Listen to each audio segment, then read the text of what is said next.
Oui, effectivement, notre gamme de fonds Invest Latitude, qui est composée de 3 fonds, Invest Latitude Patrimoine, Équilibre et Croissance, SRE 3, 4 et 5, donc des fonds diversifiés internationaux qu'on peut caractériser de global macro, sont effectivement positifs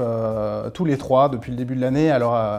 à laquelle je vous parle, c'est-à-dire le 4 mars. Donc évidemment, on en est très heureux, les performances sont très bonnes et la gestion tient particulièrement bien, ce qui est aussi notre vrai ADN, c'est de très bien résister, de traverser les cycles sereinement et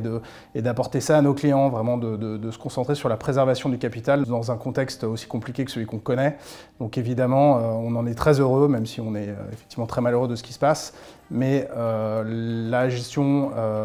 remplit pour l'instant tout à fait son contrat en apportant de la tranquillité à nos investisseurs. Bah écoutez, la gamme, c'est un peu un gros mot parfois, mais ce sont vraiment des fonds global macro, c'est-à-dire des fonds diversifiés, multiclasses d'actifs, internationaux. Le côté international est vraiment important. On peut intervenir sur toutes les zones géographiques, toutes les classes d'actifs, tous les secteurs, toutes les devises. Ça nous permet de construire des portefeuilles extrêmement diversifiés, qui apportent de la décorrélation et d'essayer de piloter le mieux possible les allocations au fur et à mesure du temps, d'être très agile, et c'est ce qu'on voit en cette période, d'avoir une capacité à s'adapter et à positionner les portefeuilles de la meilleure manière. Donc en fait, on le fait à court terme, on le fait aussi à long terme. Ce qu'il faut savoir, c'est que les fonds qui ont des objectifs de performance absolue, de plus 3, plus 5, plus 7, pour Invest Latitude Patrimoine, Équilibre et Croissance, battent ces objectifs sur des horizons divers d'1 an, 3 ans, 5 ans et 10 ans pour Invest Latitude Patrimoine et Équilibre qui existent depuis plus longtemps que Croissance.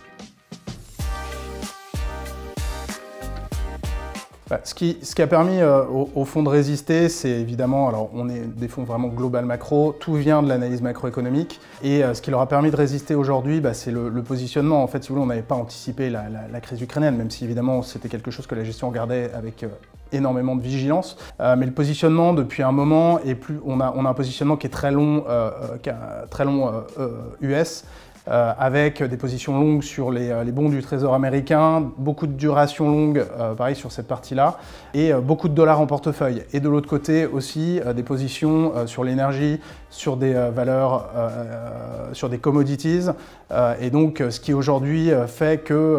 on a des portefeuilles qui résistent particulièrement bien puisqu'ils sont exactement positionnés comme il le faut actuellement.